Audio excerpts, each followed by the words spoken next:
स्वागत है आपका डीप स्टोरी टेलर पर, जहां कहानियां सिर्फ सुनाई नहीं जाती बल्कि महसूस होती हैं। अगर आप सच्ची डरावनी कहानियों का अनुभव करना चाहते हैं तो चैनल को जरूर सब्सक्राइब करें और घंटी दबाएं ताकि अगली चीख आप मिस न कर सकें। अब चलिए शुरू करते हैं आज की रूह कपा देने वाली कहानी। एक ऐसी सच्ची और रूह पर देने वाली कहानी जिसे सुनने के बाद आप कभी भी किसी सुनसान रास्ते पर रोके कुएं को हल्के में नहीं लेंगे, क्योंकि ये कहानी है कर्णगढ़ के एक पुराने सूखे और शापित कुएं की, जहां ट्रक ड्राइवरों का जाना तो माना है पर लौटना तय नहीं। एक के बाद एक हादसे और हर हादसे में सिर्फ एक बात समूह से आती, एक कराह आवाज और लाल आंखों की वो जोड़ी जो अंधेरे में भी घूरती है।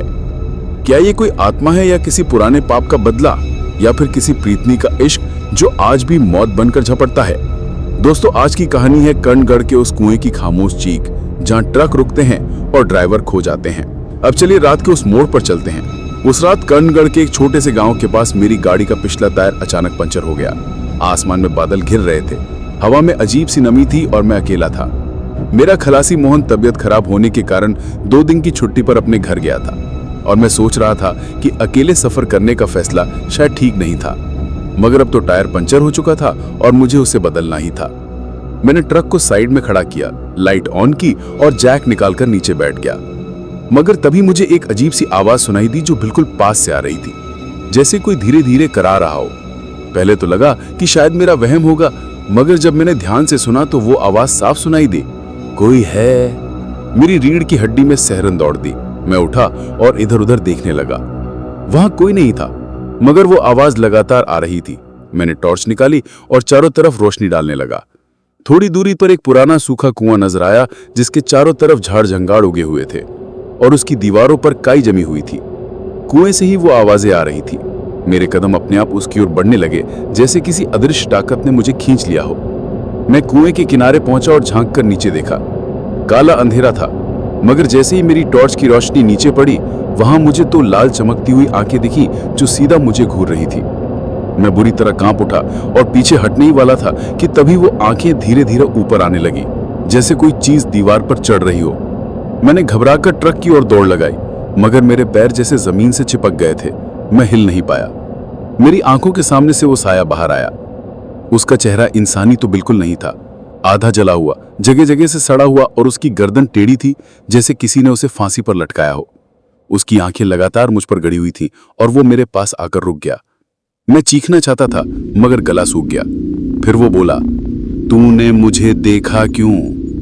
शायद इसलिए कि मैं उस गिंदे कुएं को देख चुका था जहां से सब कुछ शुरू हुआ। कुआं किसी आम इंसान की जरूरत नहीं था, बल्कि वो तो अत्याचारों का गवाह था जिसे किसी की आत्मा ने खास चुना था।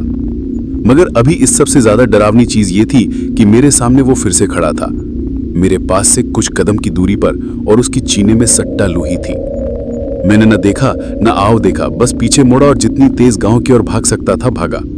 उस आवाज को पीछे छोड़ने के लिए जितनी तेज चला उतनी तेज कभी नहीं चलाई थी। दिल की धड़कनें इतनी तेज चल रही थी जैसे सीने को फाड़कर बाहर आ जाएंगी। मगर ट्रक के शीशे में जो मैंने देखा था, वो चेहरा अब भी आंखों के सामने घूम रहा था। आधा जला हुआ, आंखें लाल और उभरी हुई, बाल भीगकर चेहरे से चिपके हुए और होठों से काला लिसलिसा तरल गिरता हुआ। वो कोई इंसान नहीं हो सकता था। मैंने डर के मारे शीशा तोड़ दिया ताकि कुछ न दिखे, पर जिस डर से मैं भाग रहा था वो डर अब मेरे भीतर बस चुका था। ट्रक की हेडलाइट जैसे ही किसी मोड़ पर मुड़ी, सामने जानवर जैसा कुछ कूदकर सड़क पर पार कर गया। मैंने ब्रेक मारे और ट्रक बामुश्किल रुक पाया। उतर कर देखा तो वहां कुछ नहीं था। मैंने खुद को समझाया कि ये मेरा वहम है। रात, डर और थकावट ने मेरे दिमाग के साथ खेल शुरू कर दिया है। मगर जैसे ही मैं वापस ट्रक में बैठा, ड्राइविंग सीट पर ताजा खून की कुछ बूंदें गिरी हुई थी और एक गीला बाल मेरे स्टीयरिंग पर चिपका हुआ था। अब मेरा गला पूरी तरह सूख चुका था, डर पसीने से ज्यादा बह रहा था, और जब मैंने सामने देखा तो मेरी सीट के ठीक बगल वाली खिड़की के बाहर वही चेहरा फिर से दिखा, पर इस बार वो मुस्कुरा रहा था। ठंडी, डरावनी, मरघट जैसी मुस्कान। मैं चीखा नहीं बल्कि जड़ हो गया, और तभी ट्रक के रेडियो में बिना घुमाए कोई पुराना भजन बजने लगा। राम नाम सच्चा है, स्विंग। मैंने तुरंत रेडियो बंद किया, मगर वो अपने आप फिर से चालू हो गया और अब गाने की जगह एक बुढ़ी औरत की आवाज आई। तू तो मुझे देख चुका है, अब तू मुझे कहां छोड़ेगा? मैंने इंजन स्टार्ट किया, ट्रक दौड़ाया और अगले किसी भी ढाबे या जगह पर रुकने की हिम्मत नहीं की। अगला शहर लगभग 60 किलोमीटर दूर था। बीच का रास्ता जंगल, खेत और वीरानी से भरा था। ट्रक की हेडलाइट्स के आगे उड़ती रात की मक्खियां और नीचे रेंगते सांप भी डराने लगे थे। लेकिन असली डर वो था जो अब ट्रक के भीतर था। कभी शीशे में कोई चेहरा झलकता तो कभी पीछे से कोई किसी कोने में खांसता और कभी कोई दरवाजा खुद ब खुद खुलता बंद होता, जैसे ट्रक में अब मैं अकेला नहीं था। फिर जैसे ही मैंने एक छोटे पुल पर से ट्रक गुजारा, पहियों के नीचे से किसी की चिल्लाने की आवाज आई, मुझे मत कुछ लो, स्विंग। जैसी मेरी बहन के पास बचपन में थी, पर इस गुड़िया की आंखों से खून बह रहा था। उसने धीरे से गर्दन घुमाई और कहा, तू भी अब हमारा है। ट्रक की हेडलाइट अपने आप बंद हो गई और अगली 10 किलोमीटर तक मैं पूरी तरह अंधेरे में ट्रक चलाता रहा। लेकिन रास्ता खत्म ही नहीं हो रहा था। हर मोड़ पर वही गुड़िया दिखती रही, कभी शीशे में, कभी स्टीयरिंग पर, कभी मेरे कंधे पर। पल को रोककर उछाला हुआ है मैंने नीच उतर कर देखा तो कुछ नहीं था, पर जब फिर से अंदर बैठा तो ड्राइवर सीट पर कोई बैठा हुआ था। वही चेहरा, वो अब मुझसे कह रहा था, अब तू मेरा हो गया है। साथ ही मुझे एक अजीब सी गंध महसूस हुई, जैसे किसी सड़े हुए जानवर की लाश हो। ट्रक में मैंने खिड़कियां खोल दी, मगर वो बदबू भीतर से आ रही थी, जैसे वो अब मेरे भीतर घुस रहा था। और जब मैंने फिर से ट्रक का मिरर देखा तो मेरे खुद के चेहरे की जगह उसका चेहरा दिखा। मैंने गियर डाला और ट्रक बेतहाशा भगाया, मगर ट्रक के अंदर जैसे चीजें गिरने लगीं। लाइटें जल बुझ रही थीं, रेडियो से हंसी की आवाजें आ रही थीं और अचानक पीछे की सीट से किसी बच्चे के रोने की आवाज आई, माँ मुझे घर जाना है। स्विंग में बुरी तरह पागल हो गया, आंखें बंद कर ली और जैसे तैसे ट्रक को एक बड़े मंदिर के सामने रोक दिया। मंदिर का पुजारी रात को भी बैठा था, जैसे उसे मेरे आने का इंतजार था। उसने बिना कुछ पूछे मुझ पर गंगा जल छिड़का और कुछ मंत्र पढ़े। तभी ट्रक के अंदर से एक जोरदार चीख सुनाई दी और ट्रक के शीशे खुद ब खुद छटकने लगे। पुजारी बोला, तू जिसे लेकर आया है वो इस जमीन का नहीं है, वो प्यासा है, बहुत पुराना है और किसी के आने का इंतजार कर रहा था। मैंने कांपते हुए पूछा, अब क्या होगा स्विंगल? उसने कहा, ये प्रेत अब तुझसे बंध गया है। हर बार जब तू थकेगा, जब तू रुकेगा, जब तू कमजोर पड़ेगा, वो सामने आएगा। मैंने उससे पूछा, तो मैं क्या करूं? Component placement. पुजारी बोला, या तो इसे छोड़ दे या इसकी कहानी पूरी कर। मैंने पूछा, कैसी कहानी? Component placement. और उसने जो बताया उसने मेरी आत्मा हिला दी। ये कुएं का प्रेत एक समय में एक इंसान था, जिसे गांव वालों ने तांत्रिक समझकर जिंदा कुएं में गाड़ दिया था। न उसका अंतिम संस्कार हुआ, न उसकी रूह को शांति मिली। तभी से वो कुएं के पास आने वालों को अपनी कहानी सुनाने को मजबूर करता है, और जो उसकी आंखों में आंखें डालकर देख लेता है वो उस कहानी का हिस्सा बन जाता है। और मैं समझ गया कि अब ये कहानी मेरी है। मैं अब उस प्रेत का गवाह बन चुका हूँ और तब से अब तक वो मेरे साथ है। जब उस पुजारी ने मुझे बताया कि मैं अब उस प्रेत की अधूरी कहानी का हिस्सा बन चुका हूँ तो मेरी रूह तक कांप गई, क्योंकि मुझे अब ये समझ में आने लगा था कि वो जो रात को कुएं से बाहर आया था वो महज कोई भटका हुआ आत्मा नहीं, बल्कि किसी भयानक अन्याय का शिकार एक ऐसा प्रेत था जिसे उसकी पीड़ा की आग ने वर्षों से जीवित रखा था। और अब उसने मुझे चुना था ताकि मैं उसके दर्द को समझ सकूं, उसकी पीड़ा को जान सकूं और शायद उसकी अधूरी यात्रा को पूरा कर सकूं। लेकिन समस्या ये थी कि ना मैं कोई ओझा था, ना कोई तांत्रिक, ना ही किसी भूत प्रेत की विद्या जानता था। मैं तो बस एक साधारण ट्रक ड्राइवर था जो उस रात गलत वक्त पर उस सुनसान रास्ते पर पहुंच गया था। लेकिन अब ये कहानी मेरी थी और वो हर जगह मेरे साथ था। मंदिर से निकलने के बाद मैंने सोचा कुछ दिन के लिए घर चला जाऊं, लेकिन रास्ते में ही अजीब घटनाएं घटने लगी। रेड लाइट पर ट्रक रुकता तो बगल वाले वाहनों में बैठे लोग मुझे देखकर चौंकते। कोई कहता, भाई तेरे पीछे कौन बैठा है? तो कोई बोलता, तेरे ट्रक से किसी औरत के रोने की आवाज आ रही है। शुरू में मैं इन बातों को नजरअंदाज करता रहा, लेकिन जब एक बार ट्रक के कैबिन में बैठे बैठे मुझे किसी ने कंधे पर हाथ रख दिया और पीछे देखा तो कोई नहीं था, तब मुझे यकीन हो गया कि वो प्रेत अब हर जगह मेरे साथ है और चाहता है कि मैं उसकी सच्चाई का पता लगाऊं। फिर एक रात जब मैं हाईवे पर ट्रक चला रहा था तो नींद सी आने लगी। आंखें भारी हो रही थी और सामने से आता ट्रक दिखा। मैंने जैसे तैसे साइड लिया और एक सुनसान पेट्रोल पंप पर गाड़ी रोक दी। वहां कोई नहीं था, सब बंद था। मैं ट्रक में ही सोने की कोशिश करने लगा, लेकिन नींद आते ही मुझे एक सपना आया जिसमें मैं उसी पुराने सूखे कुएं के पास खड़ा था और सामने एक लड़का खून से लथपथ पड़ा हुआ था। उसके आसपास गांव के कुछ लोग मशाल लिए खड़े थे और जोर जोर से चिल्ला रहे थे, मारो इसे, ये तांत्रिक है, ये हमारी फसलें सुखा रहा है, इसका काम है बच्चों की बलि देना। और वो लड़का रोते हुए कह रहा था, मैंने कुछ नहीं किया, मैं तो सिर्फ साधना कर रहा था। तभी उन लोगों ने उसे रस्सियों से बांधा और जिंदा कुएं में फेंक दिया। वो चीखता रहा, गुहार लगाता रहा, मगर किसी ने नहीं सुना और कुएं से निकलती उसकी चीखें धीरे धीरे सन्नाटे में बदल गईं। फिर वही लाल आंखें मुझे देखने लगी और मैं नींद से चौंक कर उठ गया। मेरी शर्ट पूरी तरह पसीने से भीग गई थी और ट्रक के शीशे के बाहर वही चेहरा मुस्कुरा रहा था, मगर अब उसमें क्रोध नहीं था, बस एक गहरी उदासी थी, जैसे कह रहा हो, देखा तूने, अब तू समझेगा मेरी तड़प। अब मेरे अंदर डर से ज्यादा एक अजीब सा बोझ था, एक जिम्मेदारी जिसे मैं समझ नहीं पा रहा था। लेकिन मैंने ठान लिया कि मैं उस गांव वापस जाऊंगा, उसी कुएं तक, और पता लगाऊंगा कि उस प्रेत के साथ सच में क्या हुआ था और क्या कोई आज भी उस गांव में उसकी कहानी जानता है। अगली सुबह मैंने गूगल मैप से उस इलाके को ढूंढा और बड़ी मुश्किल से पुराने नक्शों में एक नाम उभरा, काली बेर गांव, जो अब लगभग उजाड़ हो चुका था। कोई वहां नहीं रहता था, लेकिन गांव के बाहर एक पुरानी हवेली थी जिसमें कोई बूढ़ा तांत्रिक अभी भी रहता था, जिसे लोग बाबा शंभूलाल कहते थे। कहते हैं वो 70 साल से उसी गांव के बाहर है और उसने कई बार रातों को कुएं से चीखें सुनी है। मैं उसी के पास गया। उसकी आंखें जैसे सब कुछ जानती थीं। उसने मुझे देखते ही कहा, वो तुम्हारे साथ है ना, स्विंग? मैंने कांपते हुए सिर हिलाया। बाबा ने कहा, जिसे तूने देखा वो विरक्त है, वो एक सिद्ध था, उसका नाम अग्निवीर था। वो गांव के बाहर रहकर साधना करता था। लेकिन गांव में जब अचानक एक साल अकाल पड़ा, बारिश नहीं हुई और बच्चों की मौतें होने लगी, तो लोगों ने उसे दोषी ठहराया। गांव के पुजारी और जमींदार ने मिलकर उसे तांत्रिक घोषित कर दिया और जनता को भड़काकर उसे जिंदा कुएं में डाल दिया, बिना ये जाने कि वो सबके भले के लिए साधना कर रहा था। और तब से उसकी आत्मा वहीं अटकी है, प्यास में, बदले में और न्याय की प्रतीक्षा में।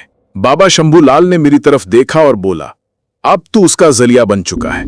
वो तुझसे अपनी कथा कहलवाएगा और तब तक तुझे चैन नहीं मिलेगा जब तक तू उसे मुक्ति ना दिला दे। मैंने पूछा, कैसे? बाबा बोला, जो हुआ उसे सबको बताना होगा। उसकी हड्डियां अब भी कुएं में हैं, उन्हें निकालकर अंतिम संस्कार करना होगा। और जिन लोगों ने उस पर अत्याचार किया, उनके वंशजों से माफी मंगवानी होगी, तभी वो मुक्त होगा। मैं सन्न रह गया, क्योंकि ये आसान नहीं था। उस गांव में अब कोई नहीं रहता और जो कुछ बचे हैं वो इस विषय पर बात करने से डरते हैं। लेकिन अगर मैं ये नहीं करूंगा तो वो प्रेत हमेशा मेरे साथ रहेगा, मेरी आत्मा में समाया रहेगा और शायद एक दिन पूरी तरह मुझ पर काबिज हो जाएगा।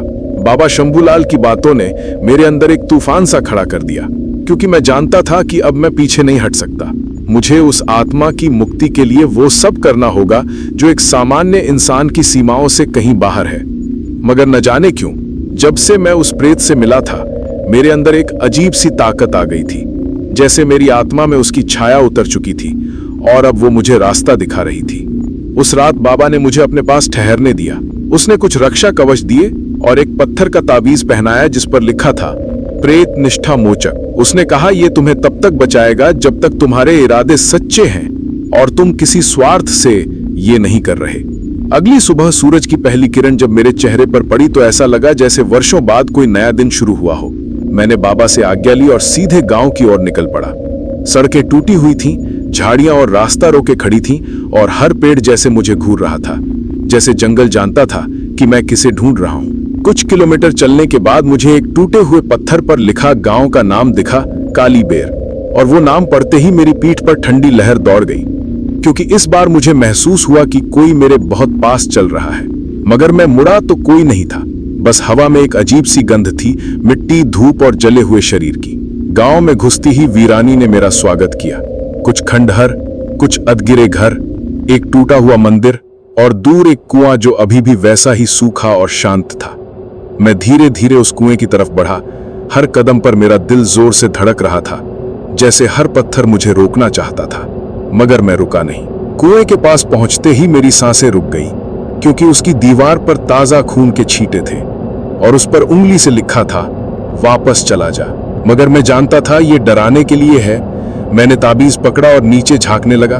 पहले तो अंधेरा ही दिखा, फिर थोड़ी देर में कुएं के तले पर मुझे कुछ हड्डियां दिखी, अधजली, अध सड़ी हुई, और एक नर कंकाल जो अधूरा था, जैसे किसी ने उसका अंतिम संस्कार अधूरा छोड़ा हो। मैंने तय कर लिया कि मुझे इन्हें बाहर निकालना ही होगा। बाबा ने कहा था कि रात के तीसरे पहर में जब चंद्रमा आधा हो और आकाश में गरुड़ नक्षत्र हो, तब ये कार्य करना होगा। मैं वापस मंदिर लौटा और बाबा को सूचित किया। बाबा ने रात के लिए सारी तैयारी कर दी। हवन कुंड, मंत्र, रक्षा, धूप और वो रस्सी जो कुएं में डालनी थी। आधी रात जब सब कुछ तैयार था तो हम दोनों उस कुएं पर पहुंचे। मैंने डरते हुए रस्सी नीचे फेंकी और खुद नीचे उतरने लगा।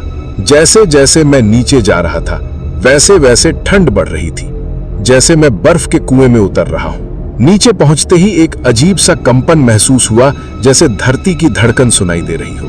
और तभी मुझे एक फुसफुसाहट सुनाई दी, तू आ गया। मैंने कांपते हाथों से एक एक हड्डी उठाई। उस खोपड़ी को जब हाथ में लिया तो आंखों से आंसू बह निकले, क्योंकि मुझे ऐसा लगा जैसे वो खोपड़ी मुझसे कुछ कह रही हो, जैसे कोई बच्चा मां को ढूंढ रहा हो। मैंने सब हड्डियां एक थैले में रखी और बाबा ने ऊपर से रस्सी खींची। मैं ऊपर चढ़ा और जैसे ही बाहर आया तो पूरी हवाओं में हलचल मच गई, जैसे जंगल चिल्ला उठा हो। पेड़ झूमने लगे, मंदिर की घंटियां अपने आप बजने लगी और दूर आसमान में बिजली कड़कने लगी। बाबा चिल्लाया, तेजी से अंतिम क्रिया करो, अब वो पास है। बाबा ने मंत्रों का उच्चारण शुरू किया और जब पहली लकड़ी जली तो आग में अचानक एक चेहरा उभरा। वही प्रेत का चेहरा, मगर अब उसमें दर्द नहीं था, बल्कि शांति की तलाश थी। उसकी आंखों से आंसू बह रहे थे। वो कुछ कह नहीं रहा था, पर जैसे मुझसे विदा ले रहा था। मगर तभी अचानक आग तेजी से भड़क उठी, जैसे कोई अंदर से उसे रोकना चाहता था। बाबा चिल्लाया, अभी नहीं, अभी माफी नहीं मिली। मैंने पूछा, किसकी माफी? Component placement? बाबा बोला, उनके वंशजों की, जिन्होंने उसे मरवाया। मुझे समझ में आ गया कि अधूरी आत्मा को पूर्ण विराम चाहिए, सिर्फ शारीरिक मुक्ति नहीं, आत्मिक माफी। मुझे उन परिवारों को ढूंढना होगा जिनके पूर्वजों ने उस पर अत्याचार किया। बाबा ने बताया, पुराने गांव की बहियों में नाम लिखे हैं, जाओ और उस पुरानी हवेली की तलाश करो जहां गांव का जमींदार रहता था। अगली सुबह मैं उस जज्जर हवेली पहुंचा। उसका दरवाजा खुद ब खुद खुल गया। अंदर जाते ही मुझे दीवारों पर स्याह छाया दिखने लगी, जैसे कोई पुरानी फिल्म चल रही हो। और एक कमरे में मुझे एक पुराना बक्सा मिला जिसमें गांव के रजिस्टर थे, हाथ से लिखे हुए। उन नामों में एक नाम मुझे पहचान में आया, व्यास पंडित, वही पुजारी जिसने उस साधक को तांत्रिक कहकर मरवाया था। मैंने तुरंत नजदीकी शहर के नगर पालिका से पता किया कि इस नाम का कोई वंशज आज भी जिंदा है या नहीं। काफी खोज के बाद मुझे पता चला कि एक बुजुर्ग पंडित त्र्यंबकेश्वर में रहते हैं, जिनका नाम है श्रीधर जोशी, उम्र लगभग 84 वर्ष। और जब मैंने उनसे संपर्क किया तो पहले तो उन्होंने इस विषय पर बात करने से मना कर दिया, मगर जब मैं उन्हें सारी बात बताई और उनका वंश वृक्ष दिखाया तो उनकी आंखों में आंसू आ गए। उन्हें था, मुझे बचपन से लगता था कि मेरे घर की छत पर कोई रोता है, कोई रात को मेरे सिरहाने बैठा होता है। अब समझ आया कि वह कौन था। उन्होंने मेरे साथ चलने का निर्णय लिया और हम दोनों उसी रात फिर गांव पहुंचे। उस समय रात के 2 बजे थे। पूरा गांव जैसे फिर से जाग गया हो। हवाएं तेज, आसमान में बादल और उस प्रेत की उपस्थिति हर सांस में महसूस हो रही थी। जब श्रीधर जोशी ने उस कुएं के सामने खड़े होकर अपने पूर्वजों के पाप की क्षमा मांगी तो अचानक बादल फटे, आकाश से तेज प्रकाश उतरा और कुएं से एक धुआं उठा, शांत, सौम्य और रोशनी से भरा। उसमें से वही चेहरा दिखा, मगर इस बार उसमें शांति थी, आंखों में आभार था। और उसने मुझे देखा, सिर झुकाया और फिर धीरे धीरे प्रकाश में विलीन हो गया। जब उस रात श्रीधर जोशी ने अपने पूर्वजों के पाप की क्षमा मांगी और वो धुंधला प्रकाश कुएं से उठकर आसमान की ओर गया तो मेरे अंदर पहली बार सुकून की एक हल्की सी लहर दौड़ गई, जैसे अब सब खत्म हो गया हो। मगर मैं नहीं जानता था ये महज एक परछाई थी, असली तूफान तो अब मेरे इंतजार में था। क्योंकि जैसे ही हम वापस मंदिर की ओर लौटे और बाबा शंभूलाल ने मंत्रों के जरिए प्रेत मुक्ति की पुष्टि करनी चाहिए तो अग्नि शांत होने की बजाय और भड़क उठी। उसकी लपटों में से एक और चेहरा उभरा। यह चेहरा ना तो शांत था और ना ही पीड़ित, बल्कि उसकी आंखों में ऐसा क्रोध था जिसे शब्दों में नहीं बांधा जा सकता। उसकी आंखें जलती अंगारों सी थीं और चेहरा विकृत, जैसे मानो वो इंसान कभी रहा ही ना हो। बाबा चीख पड़ा, ये दूसरा है, ये वो नहीं जो तुझसे माफी चाहता था, ये वो है जो अब तक कुएं के नीचे दबा हुआ था, जिसे कभी पहचान ही नहीं मिली। मैं समझ नहीं पाया कि बाबा क्या कहना चाह रहे हैं, लेकिन जैसे ही अग्नि से निकला वो चेहरा चीखते हुए हवा में समा गया और चारों ओर झंझावात चलने लगा। मंदिर की दीवारें कांपने लगी, पेड़ एक दूसरे से टकराने लगे और आसमान में चांद के चारों ओर काली रेखाएं घूमने लगी। बाबा ने मुझे झंझोड़ते हुए कहा, जल्दी कर, नीचे कुएं में जो हड्डियां बची थी उन्हें पूरी तरह नहीं जलाया गया, वहां अब भी कुछ है, कोई और है जो उस साधक के साथ मारा गया था। मैंने चौंकते हुए पूछा, क्या मतलब? सबसे पहले बाबा ने गहरी सांस लेते हुए कहा, कुएं में केवल अग्निवीर की आत्मा नहीं थी, उसके साथ जिस दिन उसे डाला गया था उसी दिन एक और को फेंका गया था, एक औरत को, और उसकी आत्मा को आज तक किसी ने सुना नहीं। और अब जब तुझसे कुएं का द्वार खुला तो वो भी बाहर आ गई। मेरा दिमाग सुन पड़ गया, मेरे पैरों के नीचे जमीन डगमगाने लगी, क्योंकि कुएं में दूसरी आत्मा का होना मेरे लिए तो कल्पना से भी परे था। मैंने बाबा से पूछा, कौन थी वो? स्विंग बाबा ने आंखें बंद करके कुछ पल ध्यान किया और फिर बोला, वो अग्निवीर की पत्नी थी, एक देवी साधिका, जिसे गांव वालों ने डायन कहकर कुएं में उसी दिन झोंक दिया जब अग्निवीर को जिंदा गाड़ा गया था। लेकिन उसकी आत्मा, उसके क्रोध और उसकी साधना ने प्रलय की एक और छाया बना दी है। बाबा शंभूलाल ने कांपती आवाज में कहा, इस बार मुक्ति नहीं, ये बदला है। मुझे समझ आ गया कि अब मुझे सिर्फ हड्डियां इकट्ठा कर अग्नि नहीं देनी, मुझे उस छाया को भी शांत करना होगा जो सदियों से अन्याय की आग में जल रही है, और अब वो मेरे माध्यम से बाहर आई है। लेकिन अब उसका उद्देश्य सिर्फ मुक्ति नहीं, बल्कि वो सब जलाना है जिसने उसे अपमानित किया था। उसी रात में वापस कुएं पर गया। इस बार बाबा मेरे साथ नहीं आया। वो बहुत थक चुका था और शायद डर भी गया था, क्योंकि उसका चेहरा पीला पड़ गया था और वो बुदबुदाते हुए कह रहा था, इस बार तुझे अकेले जाना होगा, ये यात्रा अब केवल तेरी है। मैं रस्सी लेकर कुएं में उतरा। नीचे अंधेरा और सन्नाटा ऐसा था जैसे समय रुक गया हो। हवा नहीं थी, सिर्फ एक चुप्पी, एक भारीपन। और जब मैं कुएं के तल तक पहुंचा तो वहां राख के नीचे कुछ और हड्डियां दिखी। नारी की कलाई में चूड़ियां थीं, मिट्टी में गड़ी एक बिंदी और एक छोटी सी लोहे की मूर्ति जो शायद मां काली की थी। तभी अचानक झेक कान के पास किसी के रोने की आवाज आई, बहुत धीमी, जैसे कोई अपने दांत भींचते हुए रो रहा हो। मैं जैसे जैसे हड्डियों को इकट्ठा करने लगा, वैसे वैसे कुएं की दीवारें पसीजने लगी, उन पर खून की धारें उभरने लगी और एक औरत की परछाई उन दीवारों पर चलने लगी। वो मेरे पास आई। मैं देख नहीं पा रहा था, लेकिन महसूस कर पा रहा था कि वो मेरे बहुत पास है। मैंने हाथ जोड़े और कहा, मैं अग्निवीर का दोषी नहीं, मैं बस आपको मुक्त करने आया हूं। तभी एक ठंडी उंगली ने मेरी गर्दन को छुआ और एक आवाज आई, तुम क्यों? मैंने कांपती आवाज में कहा, क्योंकि तुम्हारी कहानी अधूरी है और मुझे उसे पूरा करना है। उस परछाई ने कोई उत्तर नहीं दिया, लेकिन जब मैं ऊपर चढ़ने लगा तो ऐसा लगा जैसे कोई मेरा कंधा सहला रहा हो, जैसे कह रहा हो, चलो अब मेरी आग बुझाओ। मैंने हड्डियां बाहर लाकर तांत्रिक विधि से उन्हें अग्नि को समर्पित किया, लेकिन इस बार कोई प्रकाश नहीं हुआ, कोई चेहरा नहीं दिखा। बस आग के बीच से एक काली परछाई निकलकर आकाश में चली गई और हवा में एक डरावना ठहाका गूंज उठा, जो साफ कह रहा था, अब मैं आजाद हूं। बाबा शंभूलाल चुप था। उसने कुछ नहीं कहा, सिर्फ मुझे एक पोटली दी जिसमें कुछ भस्म, एक विशेष माला और एक पत्र था।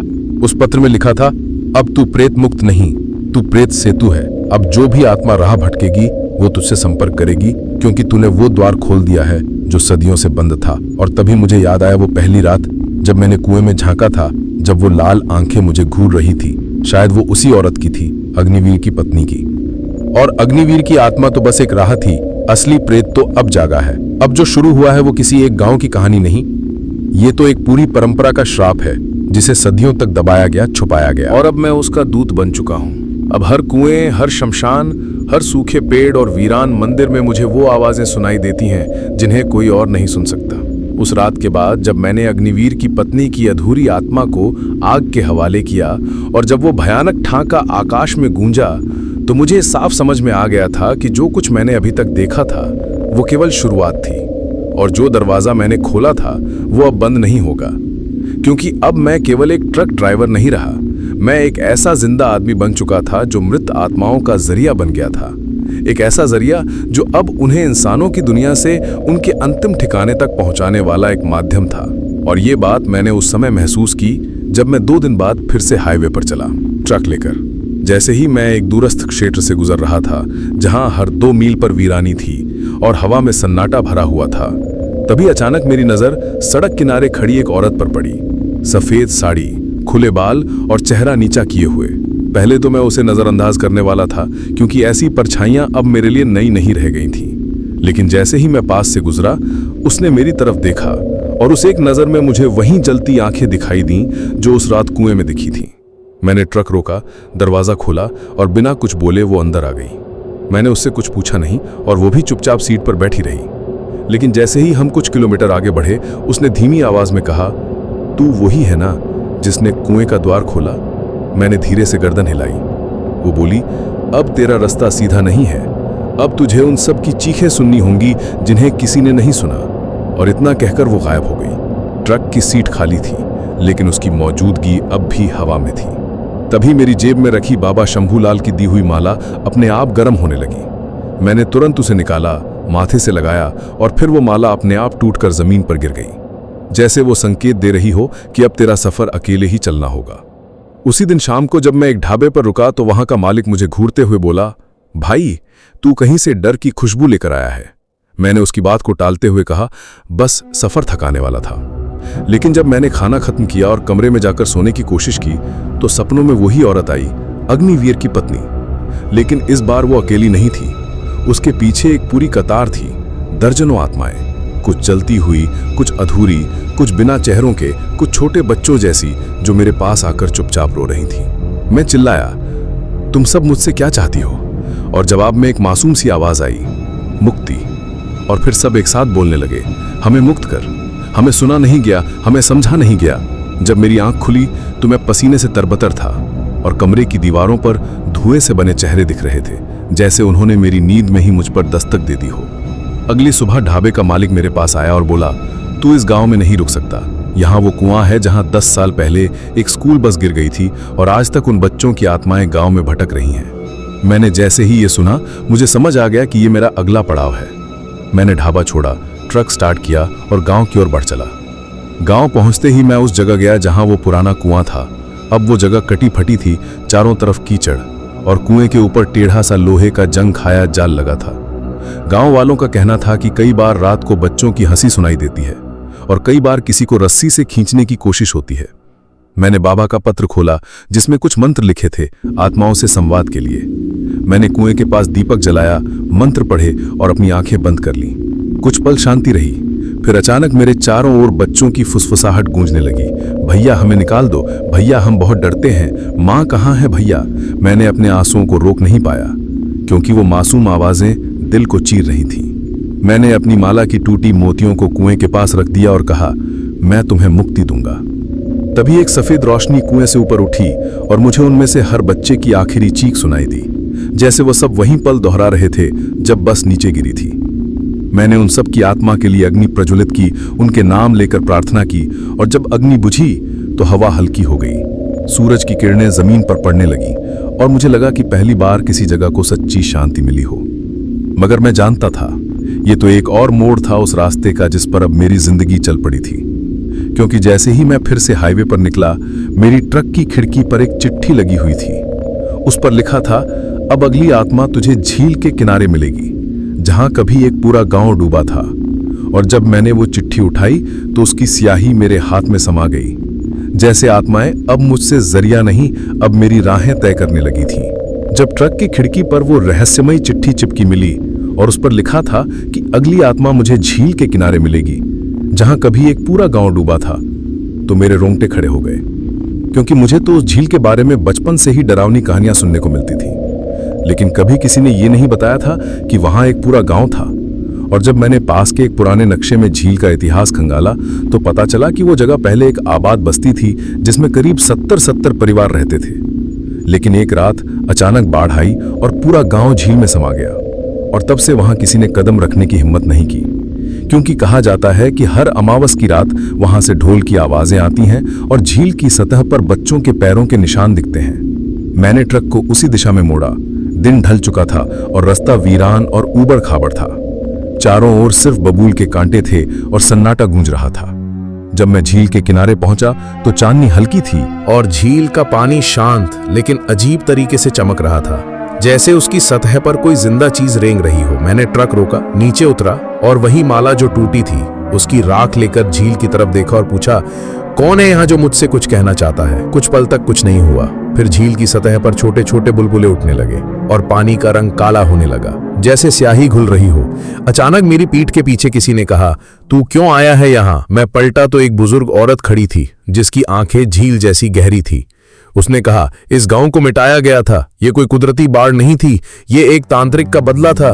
मेरी सांस अटक गई। मैंने पूछा, क्या मतलब जरीनिया? वो बोली, इस गांव ने एक साधु को अपमानित किया था। उसके कहने पर किसी ने उसकी बेटी को कुएं में झोंक दिया था क्योंकि लोग उसे अभिशप्त मानते थे। पर वो साधु सच्चा साधक था। उसने यहाँ आकर तप किया और कहा, यह गांव पापी है, इसे समय की गोद में नहीं मौत की गोद में सुलाया जाएगा। और फिर 3 रातों बादल फटे, बारिश रुकी नहीं और सुबह तक सब पानी में था। मगर मरने वालों की आत्माएं इस जमीन से बंध गईं। मैंने कांपते हुए पूछा, तो अब मैं क्या कर सकता हूं? वो बोली, तू जो प्रेत से तू बना है, तू ही उन्हें आवाज दे सकता है। उसने मुझे एक लकड़ी की घंटी दी और कहा, झील के बीच जाकर इसे बजा। मैंने कहा, पर झील तो गहरी है। उसने कहा, डर मत, पानी तुझे निकलेगा नहीं, ये वही आत्माएं हैं जो तुझे बुला रही हैं। मैं झील में उतरा। धीरे धीरे पानी मेरे घुटनों तक, फिर कमर तक और फिर छाती तक आया। मगर अजीब बात यह थी कि पानी ठंडा नहीं था, बल्कि गर्म और धड़कता हुआ सा लग रहा था, जैसे उसमें जान हो। मैंने घंटी बजाई 1, 2, 3 बार और फिर झील की सतह में हलचल होने लगी। धुआं उठने लगा और उसके साथ उठे चेहरे। बूढ़े, बच्चे, जवान, सबकी आंखें बंद और होठ हिले बिना बोले जा रहे थे।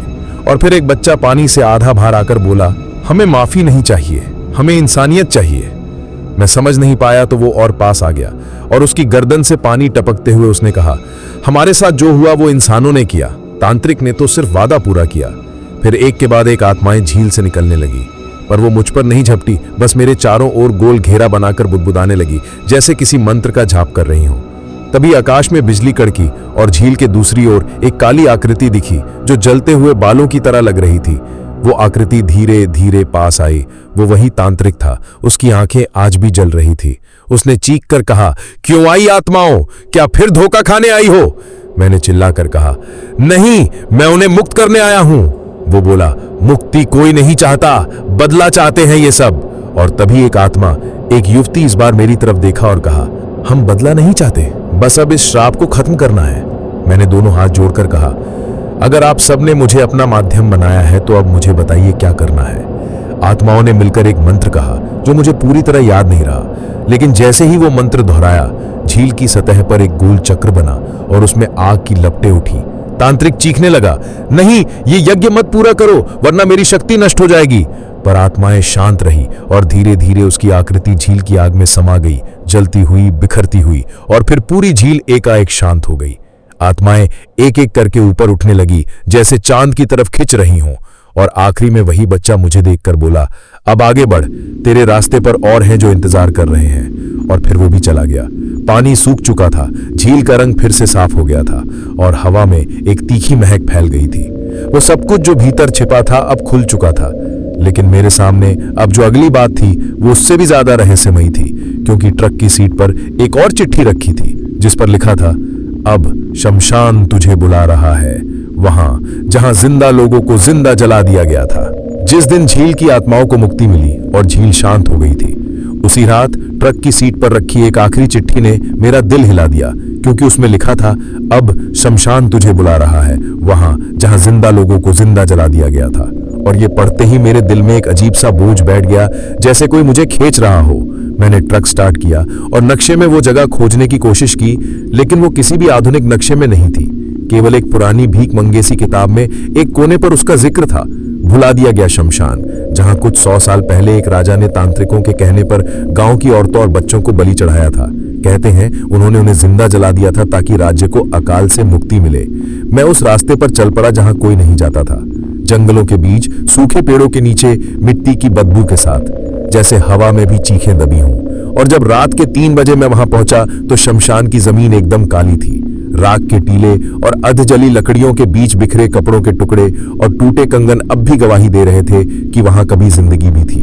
मैंने ट्रक से उतरकर चारों दिशाओं में देखा, लेकिन कोई नहीं था।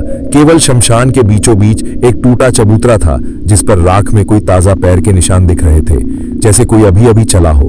तभी हवा में एक सरसराहट हुई और मेरे कानों में फुसफुसाहट गूंजी, तू आ गया, अब हमें बोलने दे।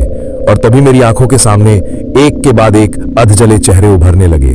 औरतें, बच्चियां, सबके शरीर झुलसे हुए थे, मगर उनकी आंखें आज भी चमक रही थी। मैंने कांपती आवाज में पूछा, मैं क्या कर सकता हूं? स्विंग। तभी एक बुजुर्ग औरत की आत्मा सामने आई।